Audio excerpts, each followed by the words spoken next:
ایک تربوز بیچنے والا یہ آواز لگا رہا تھا کہ جو بھی کاٹو وہی لال، جو بھی کاٹو وہی لال، یعنی وہ بتا رہا تھا کہ جس تربوز کے اوپر بھی ہاتھ رکھو گے نا وہ میٹھا ہوگا، لال ہوگا۔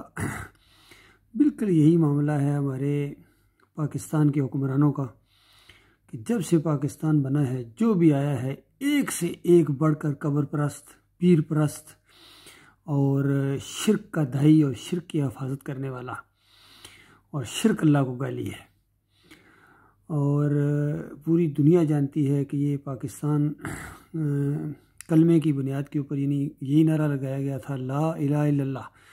پاکستان کا مطلب کیا؟ لا الہ الا اللہ۔ یہ اور بات کہ نہ نعرہ لگانے والے اس کا معنی جانتے تھے اور نہ ہی جو اس کا جواب دے رہے تھے وہ اس کا معنی جانتے تھے، ورنہ کبھی یہ نعرہ نہ لگاتے۔ ابھی دیکھیے ایک کسی ویڈیو کے اندر یہ ساری ہسٹری کو گٹھا کیا ہے قبر پرستوں اور پیر پرستوں کی، کہ دیکھیے کیا یہ اللہ کو مانتے تھے؟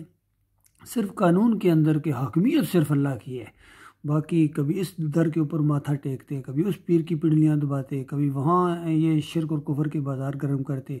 ان بے ایمانوں کو اللہ کے اوپر یقین کریں ایمان ہی نہیں تھا، ورنہ آج پاکستان کی اور پوری دنیا میں مسلمانوں کی حالت نہ ہوتی۔ یہ پوری دنیا میں جہاں بھی یہ مسلمان ہیں ان کے عقیدے کے اندر خرابی ہے، یہ مسئلہ ہے۔ ابھی آپ اپنے کانوں سے سنیں کہ کس انداز سے یہ جو ہے نا یہ شرک کے اندر ڈوبے ہوئے لوگ ہیں۔ ان کے مقابلہ کھڑی ہوئی تو صورتحال بدل گئی۔ ان دنوں پیر صاحب دیول شریف پر ان کا بھروسہ بہت بڑھ گیا اور ایوب خان کے سیاسی معاملات میں پیر صاحب کے عمل دخل میں بھی کافی اضافہ ہو گیا، یہاں تک کہ انتخابی چیلنج سے نمٹنے کے لیے پیر صاحب دیول شریف کی سرگرمیاں گفتگو کا موضوع بن گئی۔ نوائے وقت میں ان دنوں ایک کارٹون شائع ہوا جس میں پیر صاحب کو ایک لالٹین جو فاطمہ جناح کا انتخابی نشان تھا کو بجھاتے ہوئے بھی دکھایا گیا۔ بے نظیر بھٹو سن 1988 کے انتخابات میں کامیابی کے بعد جب وزیر اعظم منتخب ہو گئی تو انہوں نے اپنی اولین فرصت میں 2 اکتوبر 1999 کو بنگلہ دیش کا دورہ کیا۔ اس موقع پر وہ ملاقات کے لیے خصوصی طور پر ان پیر صاحب کے ہاں پہنچی جنہوں نے ان کے والد کے دشمنوں کے انجام کے بارے میں انہیں خبر دی تھی۔ بے نظیر نے 2003 میں اجمیر شریف کی درگاہ پر حاضری دی تھی۔ اس دورے کا مقصد دعا کرنا تھا کہ ان کے قید شوہر کی جلد رہائی ہو جائے۔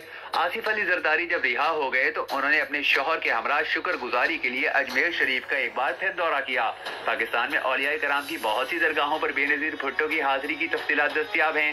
اسی طرح مانسیرا کے دیوانہ بابا کے ہاں سابق وزیر اعظم نواز شریف بھی حاضر ہوتے تھے۔ دیوانہ بابا نے نواز شریف کو دیکھ کر انہیں اپنی معروف چھڑی سے مارا اور کہا کہ تمہیں بہت عزت ملنے والی ہے۔ سابق وزیر اعظم غلام مصطفیٰ جتوئی بھی دیوانہ بابا سے متاثر تھے اور وہ ان سے ملنے کے لیے اکثر وہاں جایا کرتے۔ نواز شریف بعد میں جب اقتدار میں آئے تو انہوں نے دیوانہ بابا کے گاؤں میں بجلی لگوائی۔ سابق صدر آصف علی زرداری جب الیکشن جیت کر ایوان صدر پہنچے تو پیر محمد اجاز کے نام سے ایک صحابی ان کے ہمراہ پہنچے۔ ایوان صدر کے معاملات میں پیر اجاز بہت دخیل تھے اور ہر صبح صدقے کے بکروں کی فراہمی کا کام بھی انہی کے ذمہ تھا۔ وہ بکرے لاتے تو صدر زرداری ان پر ہاتھ پھیرتے اور اس کے بعد بکروں کی قربانی کر دی جاتی۔ کہا جاتا ہے کہ وزیر اعظم عمران خان کی اہلیہ بشرا بی بی ہی تھی کہ جن کے مشورے پر عمران خان نے قومی اسمبلی کا اجلاس چھوڑ کر پاک وطن میں بابا فرید شکر گنج کے مزار پر حاضری دی تھی۔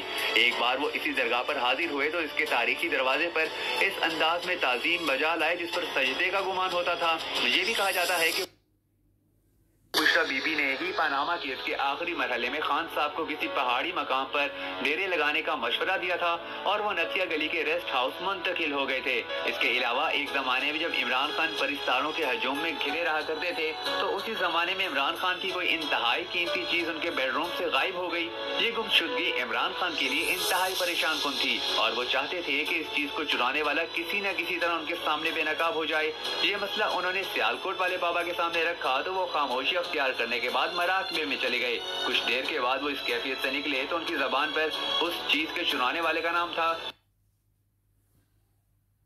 بابا نے جیسے ہی انہیں چور کی شناخت بتائی تو عمران خان کے چہرے پر مسرت کی کرنیں جگمگانے لگیں، مگر افسوس یہ ہے کہ وہ نام سچ تھا۔